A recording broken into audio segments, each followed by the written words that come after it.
आप देख रहे हैं न्यूज 24। आपके साथ में हूं रवि ठाकुर। आखिरकार महाराष्ट्र में महायुति की नई सरकार बन गई। देवेंद्र फडणवीस मुख्यमंत्री बने, वहीं एकनाथ शिंदे और अजित पवार डिप्टी सीएम की भूमिका में आ गए हैं। महायुति को यहां तक पहुंचने में 13 दिन लग गए। बावजूद इसके महज सीएम और 2 डिप्टी सीएम ही शपथ ले पाए, क्योंकि कैबिनेट का खाका अभी तक तैयार नहीं हो पाया है। आखिर क्यों? आखिर 13 दिन में भी बीजेपी आला कमान मंत्रियों का नाम क्यों नहीं तय कर पाए? ये रिपोर्ट देखिए। देवेंद्र सरिता गंगाधरराव फडणवीस ईश्वर साक्ष शपथ। देवेंद्र सरिता गंगाधरराव फडणवीस ईश्वर साक्ष शपथ घेतो की कायद्याद्वारे स्थापित झाले आहे अशा भारताच्या संविधानाबद्दल मी खरी श्रद्धा व निष्ठा बाळगीन। मी भारताची सार्वभौमता व एकात्मता उन्नत राखीन। मी महाराष्ट्र राज्याचा उपमुख्यमंत्री म्हणून माझी कामे निष्ठापूर्वक व विवेक बुद्धीने पार पाडीन। फडणवीस, शिंदे, अजित की शपथ। सब कुछ ठीक या जारी है महासंकट।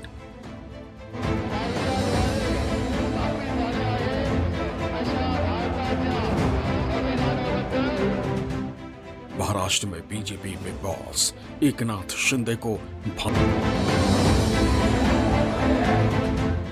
बीते 23 नवंबर को महाराष्ट्र विधानसभा चुनाव का रिजल्ट आ गया था। रिजल्ट में सत्ताधारी महायुति यानी बीजेपी, शिवसेना और एनसीपी को अकल्पनीय जीत मिली। इस ऐतिहासिक जीत को 12 दिन बीत गए। 13वें दिन जाकर महाराष्ट्र में नई सरकार की पहली झलक दिखी। लेकिन इस नई सरकार में सिर्फ 3 ही किरदार नजर आए। बतौर सीएम बीजेपी के कद्दावर नेता देवेंद्र फडणवीस ने शपथ ली, तो वहीं शिवसेना से एकनाथ शिंदे और एनसीपी से अजित पवार ने उप मुख्यमंत्री पद की शपथ ली। मी देवेंद्र सरिता गंगाधरराव फडणवीस ईश्वर साक्ष शपथ घेतो की कायद्याद्वारे स्थापित झाले आहे अशा भारताच्या संविधानाबद्दल मी खरी श्रद्धा व निष्ठा बाळगीन। मी भारताची सार्वभौमता व एकात्मता उन्नत राखीन। मी महाराष्ट्र राज्याचा मुख्यमंत्री म्हणून माझी कामे निष्ठापूर्वक व सत्सद विवेक बुद्धीने पार पाडीन आणि संविधान व कायदा यानुसार सर्व तऱ्हेच्या लोकांना मी निर्भयपणे व निपक्षपातीपणे तसेच कोणाच्याही विषयी ममत्व भाव किंवा आकस न बाळगता न्याय वागणूक देईन। मी एकनाथ गंगूबाई संभाजी शिंदे ईश्वर साक्ष शपथ घेतो की महाराष्ट्र राज्याचा उपमुख्यमंत्री म्हणून माझ्या विचारार्थ आणली जाईल किंवा मला ज्ञात होईल अशी कोणतीही बाब असा उपमुख्यमंत्री म्हणून माझी कामे यथायोग्य पार पाडण्यासाठी आवश्यक असेल ते खेरीज करून एरवी मी कोणत्याही व्यक्तीला किंवा व्यक्तींना प्रत्यक्षपणे व अप्रत्यक्षपणे कळवणार नाही किंवा त्यांच्याकडे उघड करणार नाही। मी अजित आशाताई अनंतराव पवार गांभीर्यपूर्वक प्रतिज्ञा करतो की महाराष्ट्र राज्याचा उपमुख्यमंत्री म्हणून माझ्या विचारार्थ आणली जाईल किंवा मला ज्ञात होईल अशी कोणती बाब असा उपमुख्यमंत्री म्हणून माझी कामे यथायोग्य पार पाडण्यासाठी आवश्यक असेल ते खेरीज करून एरवी मी कोणत्याही व्यक्तीला किंवा व्यक्तींना प्रत्यक्षपणे व अप्रत्यक्षपणे कळवणार नाही किंवा त्यांच्याकडे उघड करणार नाही। नतीजों के 12 दिन बाद भी महज ये 3 चेहरे ही सरकार का हिस्सा बन पाए, जबकि कुल 40 से ज्यादा चेहरों की जगह महाराष्ट्र सरकार में बनती है। सवाल है कि आखिर महायुति इतने दिनों बाद भी अपनी सरकार की रूपरेखा क्यों नहीं तय कर पाई, खासकर बीजेपी। चूंकि बीजेपी महाराष्ट्र की मौजूदा सरकार में बड़े भाई की भूमिका में आ गई, जबकि शिंदे का नंबर दूसरा और अजित पवार तीसरे नंबर पर है। लिहाजा मंत्रालय बंटवारे में भी बीजेपी नेताओं की संख्या ज्यादा हो। सूत्रों के मुताबिक महाराष्ट्र में मिनिस्ट्री शेयरिंग के लिए 6-1 का फॉर्मूला तय हुआ। इसका मतलब यह है कि 6 विधायक पर 1 मंत्री पद मिलेगा। इस फॉर्मूले के तहत बीजेपी अपने पास 20 से 22 मंत्री पद रखेगी। वहीं एकनाथ शिंदे की शिवसेना को 10 से 11 मंत्रालय मिल सकते हैं, जबकि अजित पवार की एनसीपी को 7 से 8 मंत्री पद दिए जा सकते हैं। लेकिन इन तीनों दलों में से अब तक महज बीजेपी से देवेंद्र फडणवीस, शिवसेना से एकनाथ शिंदे और एनसीपी से अजित पवार ही शपथ ले पाए। कहा जा रहा है कि महायुति के तीनों दलों के बीच तालमेल नहीं बैठ पाने की वजह से न मंत्रियों के नाम तय हो पाए हैं और न ही किस दल के खाते में कौन सा मंत्रालय जाएगा वो फाइनल हो पाया। सबसे ज्यादा सस्पेंस एकनाथ शिंदे को लेकर था। रिजल्ट आने के 4 दिन बाद एकनाथ शिंदे ने साफ कर दिया कि वो सीएम पद की रेस में नहीं है और बीजेपी जिसे भी अपना चेहरा घोषित करती है उसे उनका पूरा समर्थन रहेगा। लेकिन उन्होंने बीजेपी के सामने अपने कई शर्त रख दिए। शिंदे के शर्त के आगे बीजेपी आलाकमान भी पशोपेश में पड़ गए। बात तो यहां तक पहुंच गई कि शिंदे ने बीजेपी हाईकमान के सामने शर्त रख दी थी कि अगर उनकी मांगे नहीं मानी गई तो वो डिप्टी सीएम के पद पर भी नहीं बैठेंगे। आखिरी वक्त तक शिंदे अपनी मांग पर अड़े रहे। शपथ ग्रहण से कुछ घंटे पहले तक यह सस्पेंस बना हुआ था कि एकनाथ शिंदे फडणवीस सरकार का हिस्सा होंगे या नहीं। हालांकि काफी मान मनव्वल के बाद शिंदे शपथ ग्रहण से महज कुछ घंटे पहले ही मान गए। लेकिन मन माफिक मंत्रालय नहीं मिलने से उनकी नाराजगी बढ़ भी सकती है, जिसका असर महाराष्ट्र की नई नवेली महायुति सरकार पर भी पड़ना तय माना जा रहा है। इसकी एक झलक शपथ ग्रहण के दौरान भी देखने को मिली। कार्यक्रम के समापन के वक्त जब तमाम नेता एक साथ खड़े हुए थे, उस वक्त शिंदे फडणवीस और अजित पवार से दूर खड़े नजर आए। तस्वीरों में देखा जा सकता है कि अजित और फडणवीस एक साथ खड़े हैं, जबकि एकनाथ शिंदे फडणवीस से दूर खड़े नजर आ रहे हैं। उनके बीच में प्रधानमंत्री मोदी और महाराष्ट्र के राज्यपाल खड़े हैं। कहा जा रहा है कि शिंदे अपनी पार्टी के नेताओं और बीजेपी आलाकमान के दबाव में आकर भले ही सरकार में शामिल हो गए हों, मगर वो कितने मन से सरकार का हिस्सा बने हैं उसकी बानगी ये तस्वीर बखूबी बयां कर रही है। ऐसे में सवाल उठता है कि आखिर ऐसा क्या हुआ जो शपथ से महज कुछ घंटे पहले ही शिंदे मान गए और सरकार में शामिल हो गए। तो ये भी जान लीजिए। उनके ऊपर सबसे ज्यादा बड़ा जो दबाव था वो था उनके विधायकों का, क्योंकि उनमें से बहुत सारे ऐसे लोग थे जो सरकार में शामिल होने के लिए मंत्री की कतार में हैं। तो दबाव में आके उन्होंने ये स्वीकार किया है। लेकिन अभी भी पूरी तरह से बात क्लियर नहीं हुई है। एक चीज़ है कि उनको शायद नगर विकास मंत्रालय दिया जाए, इसके बाद और कौन कौन सी मिनिस्ट्री किसके खाते में कितनी जाएगी ये अभी भी पूरा डिसीजन नहीं हो पाया है। हालांकि अमित शाह भले इस पूरे मामले में रणनीति तैयार कर रहे हैं, नेगोशिएशन में वो खुद बैठ रहे हैं और इसीलिए अजीत पवार और एकनाथ शिंदे बार बार उनसे मुलाकात भी कर चुके हैं, लेकिन अभी भी स्थिति स्पष्ट नहीं है। कहा तो यह भी जा रहा है कि बीजेपी अपने दोनों सहयोगियों की ओर से कौन मंत्री बनेगा और कौन नहीं ये भी तय कर रही। सूत्रों की माने तो फडणवीस मंत्रिमंडल में शिवसेना और एनसीपी के किसी भी दागी चेहरे को बीजेपी शामिल नहीं करना चाहती। बीजेपी की ओर से एनसीपी के छगन भुजबल और हसन मुशर्रफ के नाम पर आपत्ति उठाई गई। वहीं शिवसेना की ओर से भेजे गए मंत्री बनने वाले नेताओं की लिस्ट में शामिल 4 नामों पर भी बीजेपी की सहमति नहीं। शिवसेना के अब्दुल सत्तार, तानाजी सावंत, दीपक केसरकर और संजय राठौर के नाम पर भी बीजेपी हाईकमान असहमत है।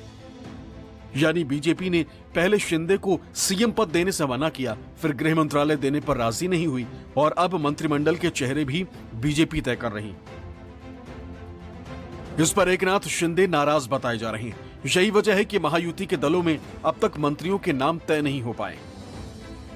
कौन सा मंत्रालय किसके पास रहेगा ये अंतिम चरण में है, उसका निर्णय तीनों मिलकर करेंगे। यूनिलैटरली उसकी घोषणा मैं नहीं कर सकता। और जहां तक पुराने मंत्रियों का सवाल है तो उसमें निश्चित रूप से सभी के काम का एक मूल्यमापन तो हो रहा है, मूल्यांकन हो रहा है। उस मूल्यांकन क्योंकि हमारे जो दोनों साथी है, एकनाथ शिंदे जी ने भी और दादा ने भी, हम तीनों ने बैठकर ये तय किया है कि हम मूल्यांकन करेंगे, पुराने मंत्रियों के कामों का मूल्यांकन होगा, उसके आधार पर आगे का निर्णय होगा। और कई बार क्या होता है, देखिए जब मंत्रिमंडल बनता है तो रीजनल बैलेंसेस होते हैं, अलग अलग प्रकार के समाजों का प्रतिनिधित्व होता है, तो इसलिए मुझे ऐसा लगता है कि कुछ निर्णय ये देखकर भी हम लोग करेंगे कि भाई पिछले बार उन्होंने कैसा काम किया है। कई बार ये होता है कि किसी ने अच्छा काम भी किया होता है, लेकिन रीजनल बैलेंस में क्योंकि 3 लोगों को मंत्री पद बांटने हैं तो आगे पीछे होता है। गृह मंत्रालय ही ऐसा है कि जिसमें आपको धन्यवाद कम मिलते हैं, गाली ज्यादा मिलती है, लेकिन बावजूद उसके कन्विक्शन के साथ आपको ये मंत्रालय संभालना पड़ता है।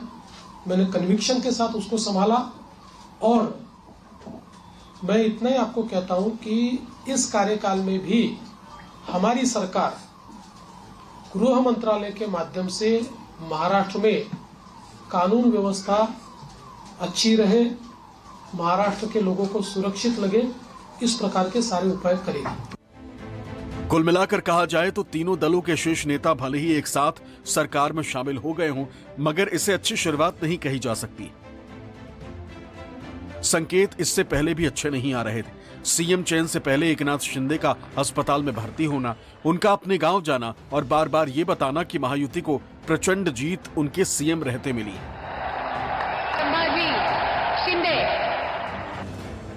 सीएम चुने जाने के वक्त शिंदे की जिस तरह तबीयत खराब हुई, सियासत में उसे कुर्सी का मोह कहा जाता है।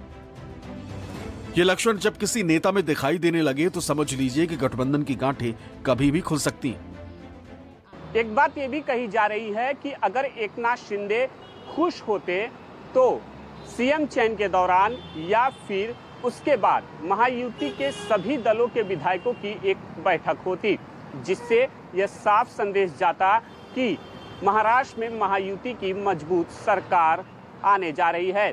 लेकिन ऐसा नहीं हो सका। औपचारिकता पूरी करने के लिए राज्यपाल को समर्थन पत्र सौंपने के दौरान एकनाथ शिंदे और अजीत पवार दोनों मौजूद रहे। लेकिन अब तक कैबिनेट गठन न होना विपक्षी महाविकास अघाड़ी को तंज कसने का एक मौका जरूर दे चुका है। बहुमत होने के बावजूद 15 दिन तक ये सरकार नहीं बना पा रहे थे। उसका मतलब है पार्टी के अंदर या उनके महायुति में कुछ ना कुछ गड़बड़ है और कल से गड़बड़ आपको दिखने लगेगी। ये सब है, कोई महाराष्ट्र या देश के हित के लिए काम नहीं कर रहे। ये अपना जो एक स्वार्थ है, उस स्वार्थ के लिए ये लोग एक साथ आए हैं और सरकार चलाने की भाषा करते, उसमें महाराष्ट्र का हित कुछ नहीं है। The Mahayuti is fooling the people of Maharashtra.